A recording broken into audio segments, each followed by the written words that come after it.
So we look at the second section, okay, in this episode. We are going to look at how you can create the contingency table manually like this, okay, manually like this, without using a pivot table, okay. Remember, I'm still Christopher Odum, right? Christoph videos on YouTube. We are trying to make an impact by providing you with the most convenient ways of summarizing your data statistically, right? So make sure you hit the like button, subscribe to the channel, and then let's get moving, right? So this is what we want to do. We want to do this without going through the pivot table. I've done that already with the pivot table, so we want to do that manually without going through the pivot table. All right, so let's select our data and try to paste it in a new, copy and paste in a new worksheet. We don't want a workbook, let's see. So we've pasted that. Let me zoom in so you can see. All right, so now you want to create a contingency table that will have the shifts and then the various style qualities, okay. So we can choose this, and then in there we can write down tie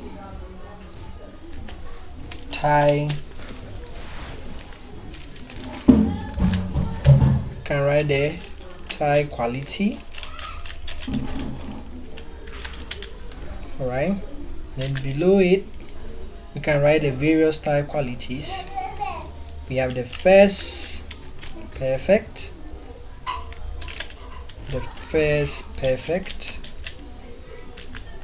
we have the second perfect, right? We have the first satisfactory,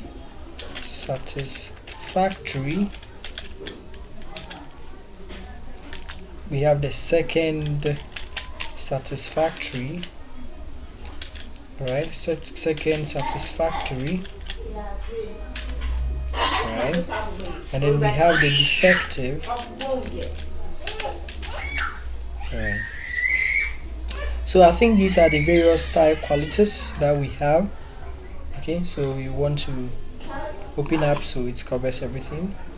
Alright, then this will be the shift. We want the shift to be the other side. So most people would like to leave this blank, right? But I don't want Excel to provide a column number for it. That's why I'm just writing the type quality, so that column wise you see that those values below, or those names below it, are the various type qualities we have. So here we will need shift 1, right? I think there is something else. We need shift 1, and then we also need shift 2, and then we'll need shift 3, right? And I think we'll need a total for the row, and then we also will need a total for the column. All right, okay. So I think when you do that, then you've definitely done a lot of work. That's why a lot of people prefer using the pivot table, okay.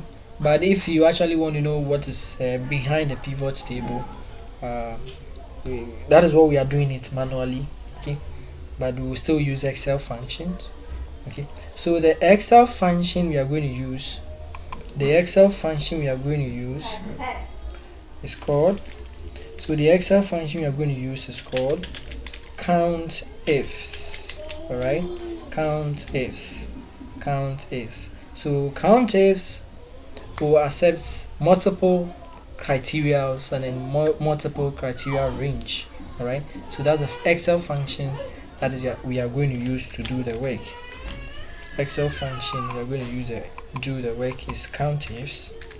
So take note of that, right? that is the same thing that more like the pivot table is using. We use the count, right? So we are also using the count if. So when we come here, we want to get those who are first perfect coming from shift 1. So equal sign count ifs, alright, count ifs, bracket open, it says count ifs,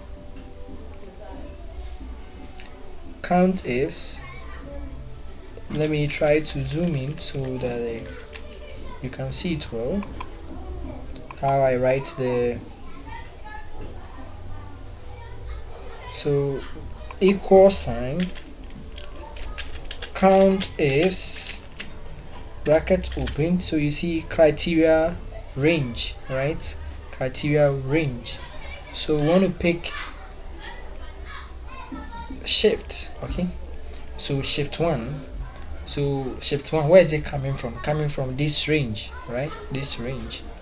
So we select this as our range, alright? But remember, we'll be using this throughout, so we have to use absolute referencing by putting a $sign here, and then another $sign there.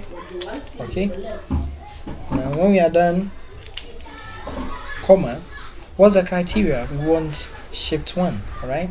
Shift 1, because we will be using it throughout. Let's also fix this one with $sign. Alright, let's fix it on with that. So make it absolute. Then comma, we need the C criteria range 2. So we need first perfect. Where is it coming from? This cell. So we select the range.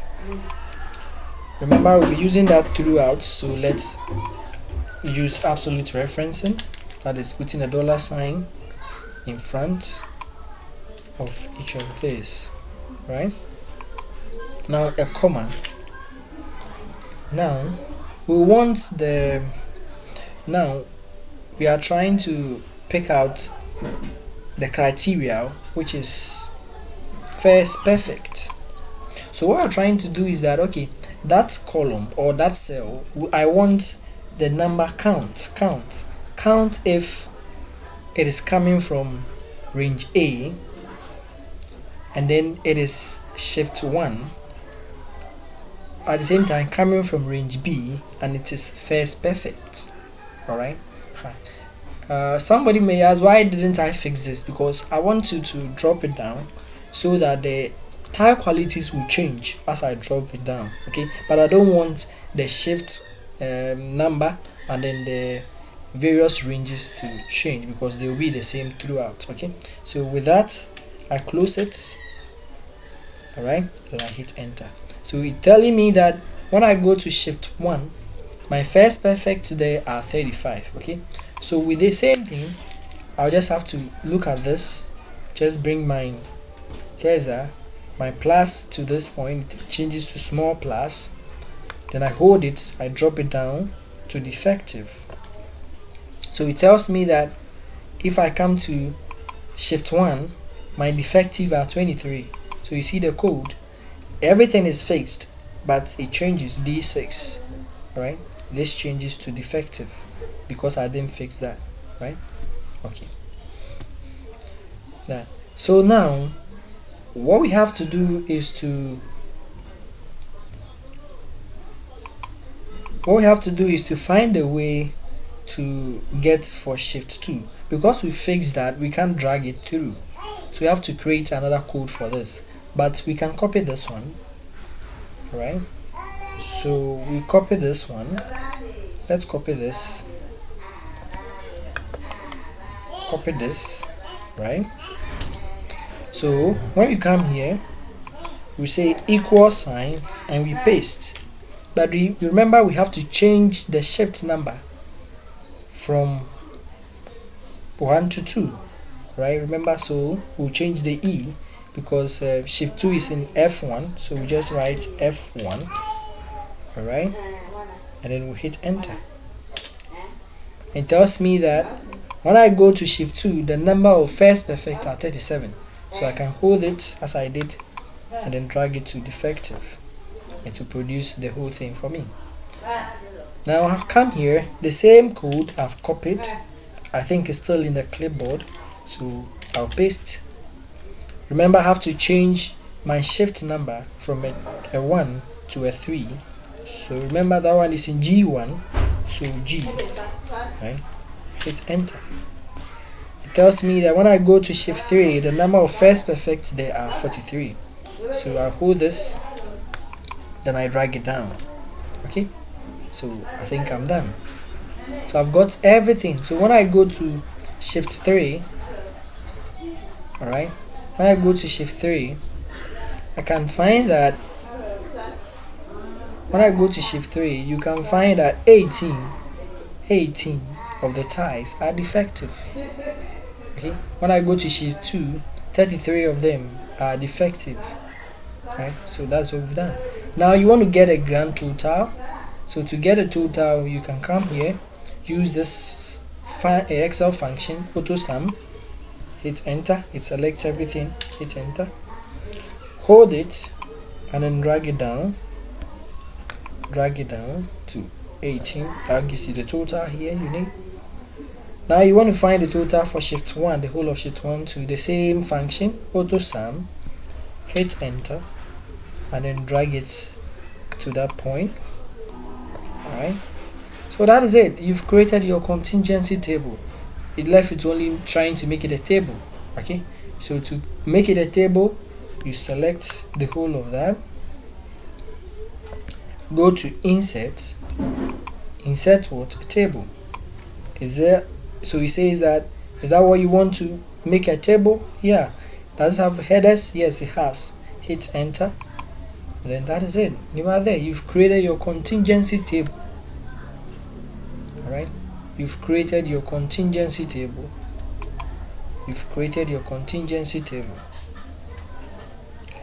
Manually, you didn't use a built-in contingency creator like pivot table, but you've done it manually. Now you can copy it and then use it in your work. Isn't that interesting? Right, so even though it involves stress, but it's worth doing it, and then you feel like you've done something. Even though it's very it takes some work, but it still does the work the pivot table is doing. Okay, all right, so that is it. Make sure you subscribe to my channel, and then there will be more videos that are going to educate you on how you can summarize your data so efficiently to make decisions in your purchase, in your business, in your career. All right, so make sure you hit the like button, like the video.